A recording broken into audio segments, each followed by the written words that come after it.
ضمیر فروش پارٹ 3 آواز لبابہ حیدر پیشکش اردو ناولز اور پرائڈ۔ اس مرتبہ لینڈ روور نے ہمیں زیادہ زحمت نہیں دی اور ایک دو سڑکوں پر گھومنے کے بعد وہ کنال پارک کی طرف آ گئی۔ پھر ہم نے اسے کنال پارک کی کوٹھی کے اندر داخل ہوتے دیکھا۔ ہم محدود اور محتاط فاصلہ رکھ کر جیپ کا تعاقب کر رہے تھے۔ یہ دیکھ کر مجھے حیرت ہوئی کہ کنال پارک والی متذکرہ کوٹھی کا گیٹ پہلے سے کھلا ہوا تھا، جیسے اس کوٹھی کے مکینوں کو یہ پیشگی اطلاع دے دی گئی ہو کہ چند لمحوں میں صوفیہ اور سکندر شاہ وہاں پہنچنے والے ہیں۔ عین ممکن تھا کہ یہ اطلاع نیو لائف میٹرنیٹی ہوم والوں نے یہاں پہنچائی ہو، ٹیلی فون وغیرہ کے ذریعے۔ بہرحال جیسے ہی خاکی جیپ اس کوٹھی میں داخل ہوئی، ایک شخص نے گیٹ بند کر دیا۔ وہ شخص اس کوٹھی کا چوکیدار بھی ہو سکتا تھا اور کوئی ادنا سا ملازم بھی۔ ہم لگ بھگ 10 منٹ تک وہیں کھڑے رہے اور انتظار کرتے رہے کہ شاید اس کوٹھی سے کوئی برآمد ہو، لیکن ایسا نہیں ہوا، جس کا ایک ہی مطلب تھا کہ صوفیہ اور سکندر شاہ رات کا باقی حصہ اس کوٹھی میں گزاریں گے۔ گلداد نے مجھ سے پوچھا، ملک صاحب اب کیا پروگرام ہے؟ آپ اس کوٹھی کے سامنے سے گزرتے ہوئے گاڑی کو آگے لے چلیں، پھر کوئی پروگرام بناتے ہیں۔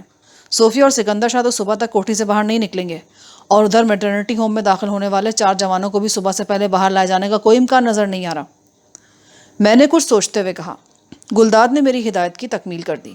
کوٹھی کے سامنے سے گزرتے ہوئے میں نے وہاں نصب نیم پلیٹ پر کے مندرجات کو ذہن نشین کر لیا۔ نیم پلیٹ پر کچھ یوں تحریر تھا: Cheema house, 24G canal park. Cheema house, Samad Haroon, نئی زندگی مرکز، زچہ و بچہ کا بظاہر حاجی برکت علی رحمت علی، صوفیہ، سکندر شاہ اور ریکروٹنگ بزنس سے کوئی تعلق نظر نہیں آتا تھا، لیکن اس بات کی بھی کوئی گارنٹی نہیں تھی کہ حاجی نے اپنا اور اپنے متعلقین کا درست نام بتایا ہو سکتا ہے ناموں کے بارے میں حاجی نے غلط بیانی سے کام لیا ہو۔ یہ نقطہ اپنی جگہ بڑی اہمیت کا حامل تھا۔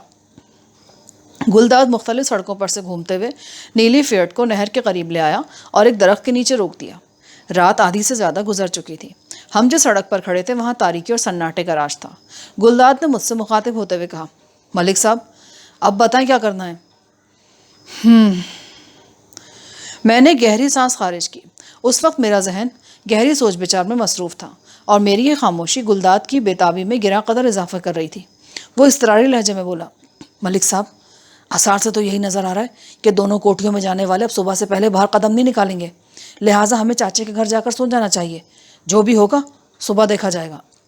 لیکن میں صبح کا انتظار نہیں کر سکتا گلداد خان، میں نے پرعزم لہجے میں کہا۔ گلداد کے چاچا شکور حسین کا گھر لاہور کے ایک معروف علاقے اچرا میں تھا۔ گوندل صاحب نے بھی مجھے یہی صلاح دی تھی کہ بوقت ضرورت میں شکور صاحب کے گھر پر قیام کر سکتا ہوں، لیکن تھوڑی دیر پہلے میں نے یہاں جو حالات دیکھے تھے ان کی روشنی میں کسی قیام یا طعام کی گنجائش نہیں نکلتی تھی۔ یہ بہت ہی غیر یقینی اور انتہائی نازک صورتحال تھی۔ عارف، حامد، مشتاق اور فرقان کو جس حالت میں شادمان والی کوٹھی کے اندر لے جایا گیا تھا وہ انتہائی تشویشناک تھی۔ ظاہر ہے ان سے پہلے یہاں پہنچنے والے رفیق، اشرف اور جاوید کے ساتھ بھی یہی سلوک کیا گیا ہوگا۔ وہ لوگ بھی آدھی رات کو ہی لاہور پہنچے ہوں گے۔ اگر حاجی اینڈ کمپنی واقعی بردہ فروشی ایسے مذموم کاروبار میں ملوث تھی تو پھر یہ بات یقینی تھی کہ ان بردوں کو اسی نئی زندگی مرکز زچہ و بچہ سے کہیں آگے بھیجا جاتا ہوگا۔ ایک معزز پیشے کی آڑ میں کیسا گھناؤنا کھیل کھیلا جا رہا تھا۔ گلداد میری بات سن کر چونکا اور معنی خیز لہجے میں بولا، گویا تو آپ رات ہی رات میں کوئی کارروائی ڈالنا چاہتے ہیں؟ تمہارے صاحب کی طرف سے اس کی اجازت نہیں ہے۔ انہوں نے پہلے ہی مجھ پر واضح کر دیا تھا کہ یہاں آ کر مجھے کسی قسم کی کوئی کارکردگی دکھانے کی ضرورت نہیں، بلکہ جو بھی صورتحال ہو اس بارے میں انہیں آگاہ کروں۔ وہ اس سلسلے میں جو مناسب سمجھیں گے وہی قدم اٹھائیں گے، اور وہ بالکل صحیح سوچ رہے ہیں۔ وہ میرے افسر ہیں، میں اپنے تھانے کی حدود سے باہر کسی نوعیت کی کارروائی کا مجاز نہیں ہوں، اور اپنے افسر کے حکم کی تعمیل کرنا بھی میرے فرائض میں شامل ہے۔ پھر آپ کوئی کارروائی بھی نہیں کرنا چاہتے اور صبح کا انتظار کرنے کا ارادہ بھی نہیں، تو پھر کیا سوچا آپ نے؟ فوری واپسی، یعنی کہ ہم جھنگ واپس جائیں گے ابھی اور اسی وقت؟ بالکل، میرا یہی مطلب ہے۔ اگر آپ گاڑی کو دوڑانا جانتے ہیں تو انشاءاللہ سورج طلوع ہونے سے پہلے ہم ایس پی صاحب کی خدمت میں حاضر ہوں گے۔ میں یہاں کی گڑبڑ صورتحال فوری طور پر گوندل صاحب کے علم میں لانا چاہتا ہوں، تاکہ جب تک چیمہ ہاؤس اور نئی زندگی مرکز زچہ و بچہ کے مکین بیدار ہوں، گوندل صاحب لاہور پولیس سے رابطہ کر کے کوئی تسلی بخش کارروائی ڈالنے کا بندوبست کر دیں۔ آپ میری بات تو سمجھ ہی گئے ہوں گے خان صاحب۔ اس نے اسبات میں گردن ہلائی اور بڑی سریت سے نیلی فیئٹ کو حرکت میں لاتے ہوئے بولا، گاڑی کو تو صرف ایڑ لگانے کی ضرورت ہے جی، یہ خود بخود دوڑنا شروع کر دے گی۔ جلد از جلد صاحب کی خدمت میں حاضر ہونے کا کام آپ مجھ پر چھوڑ دیں۔